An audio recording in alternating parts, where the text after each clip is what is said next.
Guys, welcome to Kali's Garage. This is a 2006 Diahatsu Charade in great need of a brake pads service. 2006 Diahatsu Charade. Our brother replaced the brake pads.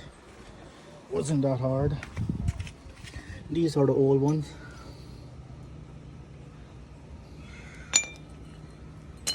As you can see, the new ones are installed. You'll need a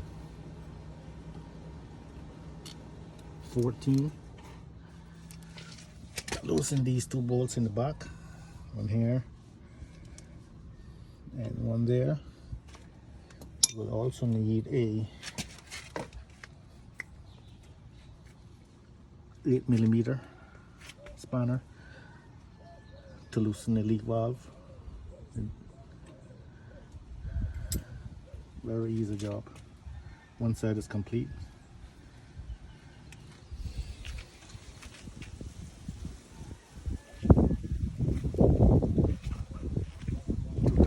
Diahatsu Charade brake service.